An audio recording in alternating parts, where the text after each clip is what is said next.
Hey, what is up, everybody? This is Craig from 9V Games. Yes, I said Craig from 9V Games because the website is coming back. The website is actually coming back very quickly. Am I cutting my head off? I'm cutting my head off. The website is coming back fairly quickly. Weird camera angle for you guys. That's because I took all my shelves and shit down because I'm going to tear my bar out there. Yes, that's all my games and shit. I had to take them off the walls, so you see they're bare right now. I didn't want to knock anything over and break anything.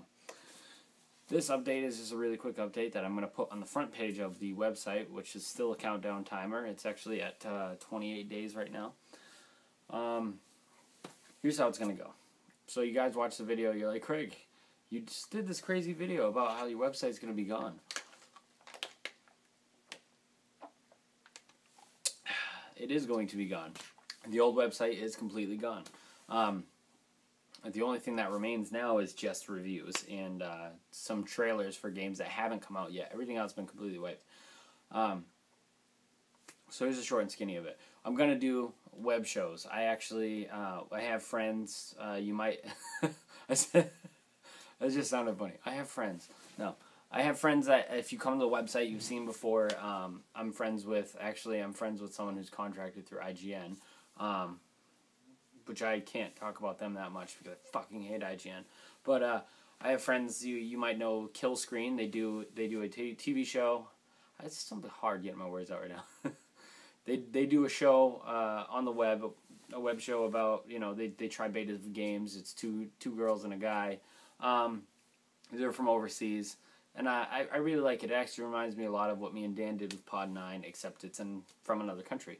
So we want shows like that. So basically, Tanner Reviews the World. He's been doing a walkthrough or a playthrough of what the hell game? Phantom Dust. And things like that. If I really like your Let's Plays and you do it in like the format of a show, I'd really like to put that on the site. And then past that, it's going to be shows, reviews, and trailers. I'm not going to do any news, no clipping from anybody's news headlines on any websites, because realistically I work during the day Eastern Standard Time, and that's when a lot of news for video game stuff comes out. So I'm never home in time to actually beat the other websites to it, even though I do get this stuff in my email from these websites. I get emails from Sega and stuff every day. I can't do anything with it because I'm at work, and I could update it from my phone, but it would look like shit and there would be no substance to it. And it's just boring, you know, to sit at the computer all day and do news, but I don't want to do it anymore. So, strictly trailers, reviews, and shows. With that being said, some of my old shows that I used to do that I noticed are magically getting some views. I don't know if another website took them or what. I need to check it out. Remake This is going to come back. I want to do classic game highlights, and I'm going to go back and just do reviews of older games. I definitely want to bring Remake This back, because there's a lot I want to do a Remake This for. I've gotten a lot of Nintendo games lately, a lot of random stuff coming in the mail. But yeah, and as for reviews, this is the fun part, because I have said it many a times. We don't give numbers. We don't give a numbered score. We gave a numbered score when I first started the website.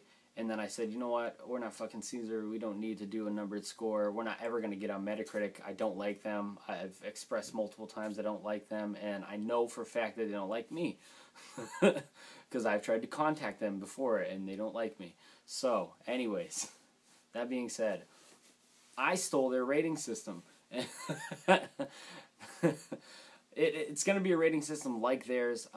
It's not going to be 1 through 100, it's going to be 1 through 10, it's like their user score 1. However, it's not really going to so much be 1 through 10 for me.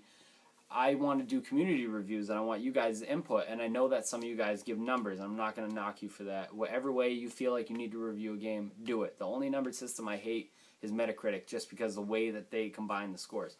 So if you guys give numbers, feel free to keep that number system on. If you want to send me the reviews for the games, I can attach the number system.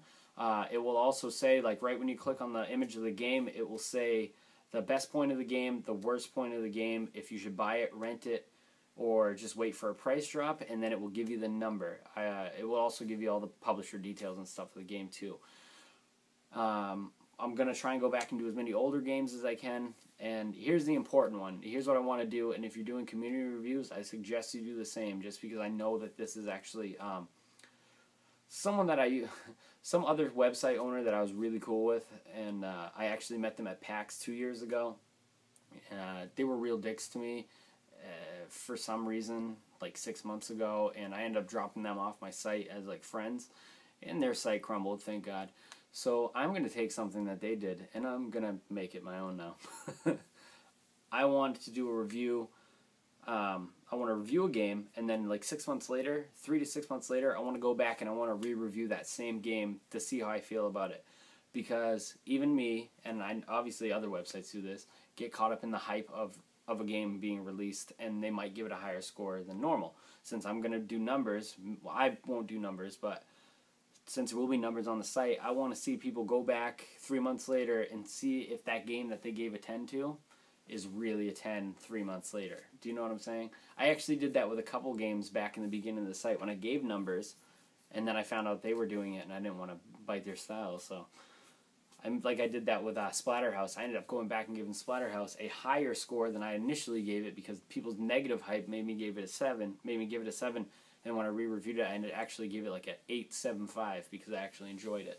But that's what you can look forward to within the next 20 or so days, unless you're watching this later. Or if you're watching this when the site's already up, that's awkward for you.